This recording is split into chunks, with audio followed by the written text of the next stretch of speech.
तो वैसे ही खैर बहुत ज्यादा फैन हैं मोदी जी के, और इस बार तो मोदी जी जीते हैं तो बिल्कुल तारीफ तो बनती है। क्योंकि यहाँ पर भी एक इम्प्रेशन था, मेरे ख्याल है फखर भी शायद एग्री करेंगे, कि हमें लग रहा था कि शायद जरा टफ किस्म का कंपटीशन होगा, और दोनों तरफ जो है वो बड़ा मुश्किल होगा, या कह लीजिए कि काफी ज्यादा इतना बड़ा मार्जिन के साथ जीत जो है वो दिखाई नहीं दे रही थी। लेकिन इस वक्त जो दिखाई दे रहा है वो बिल्कुल ही डिफरेंट है, जो यहाँ पर पाकिस्तान में क्या हिंदुस्तान में भी शायद जो बातचीत चल रही थी। लेकिन इससे पहले मैं फखर आपकी तरफ जाऊं, मैं रोहित जी आपसे रिक्वेस्ट करूंगी कि अगर आप हमें अपडेट्स दे दें, और अगर फखर भी आप रोहित से कोई बात या कोई सवाल करना चाहें तो आप भी कर सकते हैं। लेकिन रोहित, क्या इस वक्त क्योंकि ये भी कहा गया कि वो राहुल गांधी जो है उनका एक वीडियो भी आया था ना, जिसमें वो कह रहे थे जी कोई कहाँ की ब्राजील की के कहाँ की मॉडल थी जी, वो वोट डालने आ गई थी और उन्होंने पता नहीं कितना वोट डाल दिए थे। तो उसके बावजूद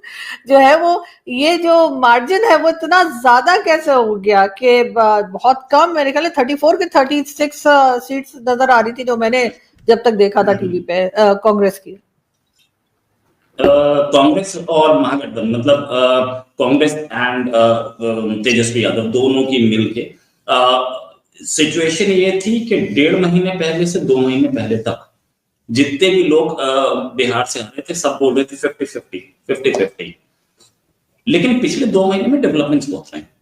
एक डेवलपमेंट तो ये रही कि तेजस्वी यादव को एंड तक डिक्लेयर नहीं किया गया as the chief ministerial candidate. यहां से दिग्विजय सिंह गए, वहां जाकर के डिक्लेयर करके आए, वो भी वोटिंग से कुछ दिन पहले ही। एक कहीं ये गड़बड़ थी कि महागठबंधन में चीफ मिनिस्टरियल कैंडिडेट पे कोई एक कंसेंसस नहीं थी। दूसरी चीज ये कि there was a friendly fight. 14 seats पे महागठबंधन की अपनी पार्टीज आपस में एक दूसरे से भिड़ी हुई थी। ये इसने एक वो दिया, इसने एक इमेज दी बाहर कि महागठबंधन टूटा हुआ है। तीसरी चीज ये कि तेजस्वी यादव और तेज प्रताप यादव दोनों भाई अलग अलग पार्टी से लड़ रहे थे। तेज प्रताप बार बार बोल रहे थे कि ये अपने भाई के सगे नहीं हुए तो तुम्हारे क्या सगे होंगे, उससे यादव वोट बैंक कटा। एक बहुत इंपॉर्टेंट चीज जो सामने आई वो ये थी कि कास्ट बेस्ड सेंसस हुआ, और कास्ट बेस्ड सेंसस के लिए के बाद डेटा जो है बड़ा हैरान करने वाला था। बिहार में मुस्लिम वोट 18%, यादव वोट 14%। अब वो मुस्लिम वोट 18% और यादव वोट 14% ने कॉन्फ़िगरेशंस घुमा दी। मुस्लिम बोलने लगे कि अगर 14% वोट है तो एक यादव चीफ मिनिस्टर क्यों बनेगा, डेप्यूटी चीफ मिनिस्टर किसी मुस्लिम को डिक्लेयर करना चाहिए था। एक ऐसे आदमी को डेप्यूटी चीफ मिनिस्टर डिक्लेयर कर दिया गया जिसका 2% वोट था। तो यहां पर मुस्लिम्स भी नाराज हुए। AIMIM ओवैसी की पार्टी 5 सीट लेके जा रही है, पिछली बार भी 5 ली थी, इस बार 4 के आसपास, 4 से 5 के बीच में कहीं वो होकर कर रही है। तो ओवैसी की पार्टी जो है उसने मुस्लिम वोट बहुत स्ट्रांग उठाया है, और कई जगह उसने तेजस्वी, तेज प्रताप और राहुल गांधी तीनों को डिफीट दिया है। इस इलेक्शन के बाद एक चीज तो बहुत क्लियर है कि Modi is undefeatable at the moment, और बिहार वो स्टेट है जहां पे बीजेपी कभी भी सिंगल लार्जेस्ट पार्टी नहीं थी। पहली बार बीजेपी सिंगल लार्जेस्ट पार्टी बन के आई है। इससे पहले पिछले इलेक्शन में सिंगल लार्जेस्ट पार्टी तेजस्वी की थी, बीजेपी सेकंड पे थी और नीतीश की पार्टी थर्ड पे थी।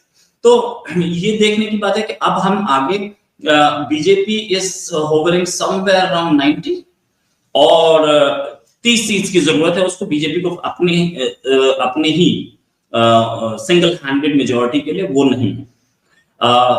इन दोनों का अलायंस टूटना नहीं है। अभी पहली चीज, क्यों नहीं टूटना है उसका रीजन है। उसका रीजन ये है कि Nitish Kumar is the biggest face of Bihar, तो नीतीश कुमार को बीजेपी कभी नहीं छोड़ेगी। एक नया आदमी जो कि सामने उभर रहा है बिहार की पॉलिटिक्स में, नया चिराग पासवान 30 सीट्स पे लड़े, तो यार 27 के आसपास सीट्स पे लड़े, 20 सीट जीती, अभी 19 जीत रहे थे, तो उन्होंने भी अपनी बेस्ट परफॉर्मेंस दी है। Chirag Paswan is the new face of Bihar. Chirag Paswan BJP के साथ हैं, और इसमें एक नया कॉन्फ़िगरेशन जो हम देखते हैं वो ये है कि चिराग पासवान की पार्टी जो है वो हो सकता है कि बीजेपी के साथ अलायंस में या बीजेपी के साथ मिल ही जाए। हम फ्यूचर प्राइम मिनिस्टर, मैं अगर फ्यूचर चीफ मिनिस्टर बोलूं उन्हें, चिराग पासवान को, तो गलत नहीं होगा, क्योंकि नीतीश के बाद जेडीयू का क्या होगा वी डोंट नो। नीतीश के बच्चे, नीतीश कुमार के बच्चे पॉलिटिक्स में है ही नहीं।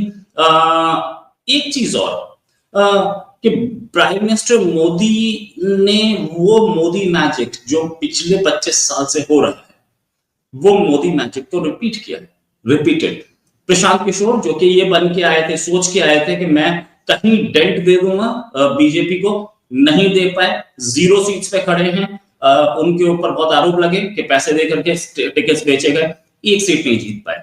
तो हम अब आगे देखते हैं, एक लेडी, एक बच्ची, 25 साल की लड़की, तो भजन गाती है, मैथिली ठाकुर, जीत गई, अपनी सीट जीती। अलीपुर सीट है उनकी, अलीनगर सीट है, सॉरी, अलीनगर सीट से वो जीत गई, अच्छे मार्जिन से जीती हैं। तो ये देखना है कि मैथिली ठाकुर को पूरा इंडिया जानता है, नो डाउट अबाउट इट।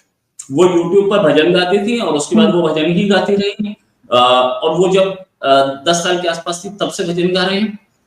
उनका पहली बार इलेक्टोरल पॉलिटिक्स में उतरना और प्राइम मिनिस्टर की चोजन कैंडिडेट थी। तो इससे पता लगता है कि कितना बिल्कुल प्राइम मिनिस्टर का अपील है। मोदी मैजिक आज भी काम कर रहा है, इसमें कुछ बिल्कुल ऐसा ही है, लेकिन मैं यही चीज अगर आपकी तरफ लेके चलूंगी कि मोदी मैजिक कभी भी काम कर रहा है। पाकिस्तान में जैसे इलेक्शंस होते हैं और जिस तरह से हुकूमतें बनती हैं, चाहे आप जितना मर्जी बुराई कर लीजिए, जितना मर्जी गलत कह लीजिए भारत की गवर्नमेंट को, लेकिन खैर क्योंकि वो तो हमने हमेशा ही कहा है, चाहे वो कांग्रेस की हो या बीजेपी की, लेकिन यहाँ पे ये जरूर देखने और सीखने की जरूरत आपको लगता है कि हमें है कि इलेक्शंस जो हैं वो बिल्कुल साफ शफाफ होने चाहिए और जो पब्लिक की डिमांड है वही पार्टी सामने आनी चाहिए। हालांकि बहुत तरह के इल्जाम जो हैं वो कांग्रेस की तरफ से लगाए गए, लेकिन एक बार फिर जो है वो मोदी जी और उनकी पार्टी या उनके साथ जो पार्टीज हैं वो हमें आगे आती हुई नजर आ रही है। कोई भी परफेक्ट नहीं होता, डेफिनेटली ये लोग भी नहीं होंगे, कुछ ना कुछ गलतियां होती होंगी हर गवर्नमेंट से, लेकिन फिर भी अगर पब्लिक इनको दोबारा देखना चाह रही है, हर जगह जिता रही है, तो कहीं ना कहीं पे ये जरूर हमें ये चीज नजर आती है कि इलेक्शंस जो हैं वो बहुत साफ शफाफ है और किसी किस्म की कोई इंटरफेरेंस हमें किसी इदारे की जो हमारे यहाँ होती है वो दिखाई नहीं दे रही। जी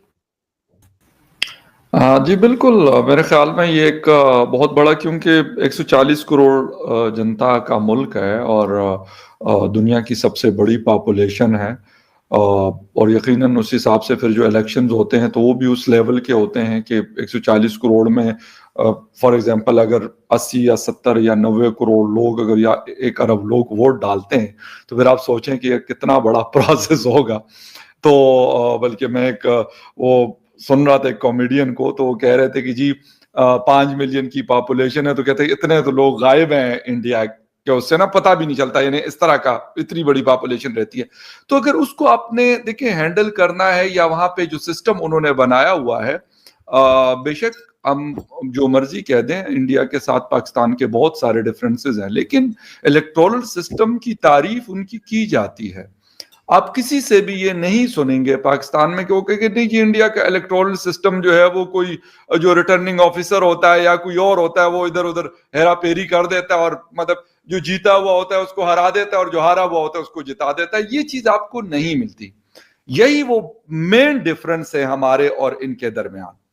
जब ये चुनाव करते हैं तो ऐसे लोगों को जो अवाम चाहती है, अगर वो नरेंद्र मोदी साहब की पार्टी को यानी बीजेपी को वो चाहते हैं तो वो किसी मतलब कोई नहीं भी चाहता तो वो इलेक्ट होके आएंगे, क्योंकि जनता ने उनको वोट किया। पाकिस्तान में क्या मसला है? पाकिस्तान में जो हमारे साथ होता है कि वोट किसी और को डाला जाता है, निकल के जीत के कोई और आ जाता है सामने। ये फर्क है जिसकी वजह से पाकिस्तान, मैं कहता हूं कि बहुत सारे मसाइल का शिकार है। लोग कहते हैं ना जी ये हमने कर्जे ले लिए, बिल्कुल है, कर्जा एक मसला है, लेकिन अगर हमारा प्रॉपर वो सिस्टम चलता हुआ आ रहा हो कि जो इलेक्ट होके आए वो हुकूमत करे, अगर अवाम उसको पसंद ना करे उसको घर भेज दे या वो ऑपोजिशन में जाकर बैठ जाए, तो कल को कहेगा हाँ यार ये गलती मुझसे हुई थी, अब मैं ये आइंदा नहीं करूंगा। जब उसको बिलावल को ये नहीं लगेगा कि मैं अवाम की वोट से कल प्राइम मिनिस्टर बनने के चक्कर में वो लगे हुए हैं, उनको लगे कि मैं वोटों के जोर से इधर आऊंगा ना कि वोटों के जोर से, तो फिर उसको अवाम की क्या परवाह है कि भाई उसके लिए चीनी इस वक्त 240 रुपए किलो बिक रही है पाकिस्तान में, लोगों की चीखें आसमान पे सुनाई दे रही है। यानी आम लोगों के इस्तेमाल की चीजें हैं, दूध है, चीनी है, चावल है, दालें हैं, आटा है, घी, तेल है, उसकी प्राइसेस आसमान पे। लेकिन उनको क्या फर्क पड़ता है? वो 26वीं आईनी तरमीम लाकर हमें खुश कर रहे हैं कि जी देखो आपके लिए हमने कितना बड़ा काम सर अंजाम दिया। अब 27 अमेंडमेंट करके लेके आ रहे हैं, हमने कितना बड़ा काम कर दिया। इशू ये है कि अगर आपका बेसिक जो उसका इंफ्रास्ट्रक्चर है पूरा इलेक्टोरल सिस्टम का, वो बेहतर हो और अवाम जिसको चाहे उसको वोट करे और वही इलेक्ट होके आ जाए, तो फिर आपको ये वाले जो तमाशे अभी हम देख रहे हैं, गुज़िश्ता दिन हमने जो इस्लामाबाद में जो कुछ देखा, सेनेट ऑफ पाकिस्तान में, नेशनल असेंबली में और पूरे पाकिस्तान में एक तमाशा बना हुआ है। दुनिया उसके ऊपर मतलब बड़े बड़े जिसे कहते हैं कि आर्टिकल लिखे जा रहे हैं। क्यों? वजह क्या? अब इंडिया में 200 किस्म के मसले होंगे, हो सकते हैं हमारे से बड़े मसाइल उनके साथ। मैं ये नहीं कहता कि वहां पे जी कुछ भी नहीं होगा, जी वहां सब कुछ परफेक्ट चल रहा है, नो ऐसा नहीं है। लेकिन ये वाला सिस्टम जो उन्होंने बनाया हुआ है, वो वही बंदा, वही शख्स, वो मेल है, फीमेल है, जिस तरह रोहित साहब ने कहा कि एक यंग मतलब लेडी जो है वो जीत के आई है, तो लोग चाह रहे थे कि ये आए, वो जीत के आ गए। अगर ये कहीं और ये सिस्टम पाकिस्तान में होता, तो भाई पाकिस्तान में आप सेनेटर तब बनते हो जब आपके पास कम से कम 10-15 अरब रुपए हो, आप सेनेटर बनेंगे। और फिर वो सेनेटर ऐसे होते हैं कि जो अभी पाकिस्तान तहरीक इंसाफ का एक भाग गया अबड़ू, और दूसरा जो है वो पता नहीं कोई था इसका जेयूआई का, उन्होंने निकाल दिया पार्टी से। उसने पैसे लेकर या प्रेशर में आकर एस्टेब्लिशमेंट के उसको वोट कर दिया उसने और भाग गया। वो कैमरा फेस नहीं कर रहा था, भाग रहा था, रास्ता भी गलत हो गया, उससे पार्लियामेंट से निकलते हुए उसको समझ ही नहीं आ रही थी। ये मसला हो रहा है कि अगर आप जेन्युइन लोगों को पार्लियामेंट के अंदर लेके आएंगे, अभी एक खुर्रम नाम के, शायद खुर्रम ज़िशान अभी सेनेटर बने पाकिस्तान तहरीक इंसाफ के, टोटली आम आदमी, उसके पास अरबों तो क्या करोड़ों भी उसके पास नहीं है, एक आम शख्स है। लेकिन उसको पाकिस्तान तहरीक इंसाफ ने एक एग्जाम्पल सेट किया उन्होंने, अच्छी बात है। लेकिन मुसीबत यह है कि अगर आप ये वाला बाकी सिस्टम आपने गंद किया हुआ है कि वोट किसी और को पड़े और आए कोई और, तो फिर वो मसला नहीं हल हो सकता। यहां पे क्या है, अगर इंडिया तरक्की कर रहा है, इंडिया ने तरक्की की है, तो वहां पे एक सिस्टम है ना, ठीक है, हम कहते हैं कांग्रेस राहुल गांधी साहब है, वो क्रिटिसिज्म करते हैं, बहुत कुछ करते हैं, उन्होंने यहाँ पे चलो वोट चोरी ये वो नारे भी लगाए, लेकिन वो साबित नहीं कर सकते क्योंकि उनको पता है कि वो गलत, वैसे सिर्फ प्रोपेगेंडा टाइप चीज आप कह दें या फिर वो वैसे प्रेशर डालने के लिए या जो भी उसको कहें, लेकिन वो मतलब जिसे कहते हैं ना प्रैक्टिकली वो चीज नहीं लेके आ सके कि नहीं जी यहाँ पे 50,000 वोट या 10,000 वोट या 2,000 वोट एक्स्ट्रा डाला गया था, वो लोग नहीं थे और उन्होंने वोट डाल दिया। ये चीज वो साबित नहीं कर सके, हालांकि उनका सिस्टम तो बड़ा फ्री एंड फेयर है, क्लियर है बिल्कुल, ठीक है। उन्होंने सिस्टम जो लगाया हुआ वो ये नहीं है कि जी बाजौड़ का रिजल्ट जो है ना वो 10 दिन बाद आएगा, जी वो रास्ते में जो है ना गाड़ी पंक्चर हो गई है। ये सिस्टम जब आप कर लेते हो ना, ठीक है, इनका फेजेस में इलेक्शन होता है, लेकिन आबादी भी तो इतनी बड़ी है ना, मुझे तो नहीं पता, लेकिन बिहार में कितने लोगों ने वोट डाला होगा, करोड़ों के हिसाब से होगा, लाजमी बात। ये चीज जब हम करेंगे, ये अगर हमने कर दिया कभी, पता नहीं हमारी जिंदगी में होता है नहीं होता मुझे नहीं पता, लेकिन अगर कभी कर दिया तो यकीनन मैं कहता हूं कि फिर मेरे जैसा, आप जैसा और बाकी लोग, अगर वो लोगों को पसंद है, लोगों के लिए कुछ कर सकते हैं और लोग चाहते हैं कि ये लोग आए इलेक्ट होके, तो बिल्कुल आ सकेंगे। अदरवाइज यही होगा कि वो कहेंगे बस उधर जूता चमका दिया, उधर आके अंदर हो गए। वो उस दिन एक वो उसको यानी हमारे स्पीकर असेंबली, नेशनल असेंबली, जिस वक्त उन्हें अबड़ों ने रिजाइन किया पाकिस्तान तहरीक इंसाफ के, गिलानी साहब प्राइम मिनिस्टर रह चुके हैं, वो क्या कहते हैं उनको, आपको दोबारा सेनेटर बना देंगे। मुझे ये बताए जब आपका ये सिस्टम होगा तो उसका फिर क्या मैं मुकाबला करूं कि वो बिहार का इलेक्शन हो या किसी और स्टेट का इलेक्शन हो। उन्होंने अपना सिस्टम बनाया, बाकी मसले मसाइल होते होंगे, डिफरेंसेस भी होंगे, लोगों को पसंद नापसंद भी होंगे, लेकिन उन्होंने अपना उस सिस्टम स्ट्रांग किया हुआ है और वो चल रहा है, उनके लिए बेहतर कर रहा है काम। बिल्कुल ऐसा ही है, लेकिन जाहिर है कि हम भी कोशिश करते हैं कि समझ सकें चीज़ों को, हमारे यहाँ भी कुछ बेहतर हो। वैसे तो मुझे डॉक्टर साहब आपकी तरफ चलना है, लेकिन क्योंकि रोहित जी ने कहा है कि उनका कोई शो है 8 बजे और वो जल्दी निकलने के चक्कर में, बड़े लोग हैं, आपको पता है, स्टार कास्ट आज हमारे पास आ गई है, तो अब क्या करें।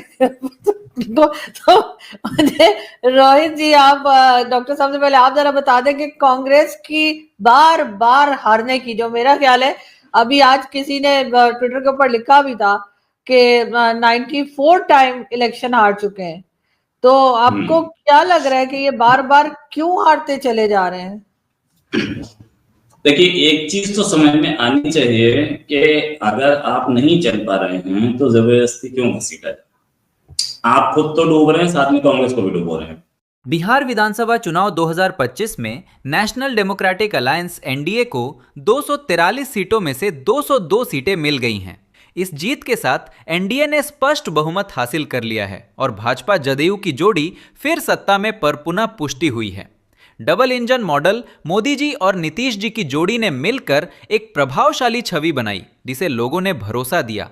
महिला और युवा मतदाताओं का समर्थन, उनकी सहभागिता बढ़ी और एनडीए को लाभ हुआ। विपक्ष का खोता असर, मुख्य विपक्षी गठबंधन को इस बार जनता ने उम्मीद जितनी हिस्सेदारी नहीं दी। नीतीश कुमार एक बार फिर मुख्यमंत्री बनने की ओर बढ़ रहे हैं। राज्य में फिर विकास और स्थिरता की घोषणा हो सकती है। चुनाव परिणाम का मतलब सिर्फ बिहार तक सीमित नहीं है। यह संकेत है कि यह गठबंधन आगामी अन्य राज्यों में भी ताकत दिखा सकता है। तो दोस्तों, यह थी बिहार की राजनीति में एक बड़ी हलचल। मोदी नीतीश की जोड़ी ने जनता से फिर भरोसा पाया है और उन्होंने सत्ता में वक्र हासिल किया है।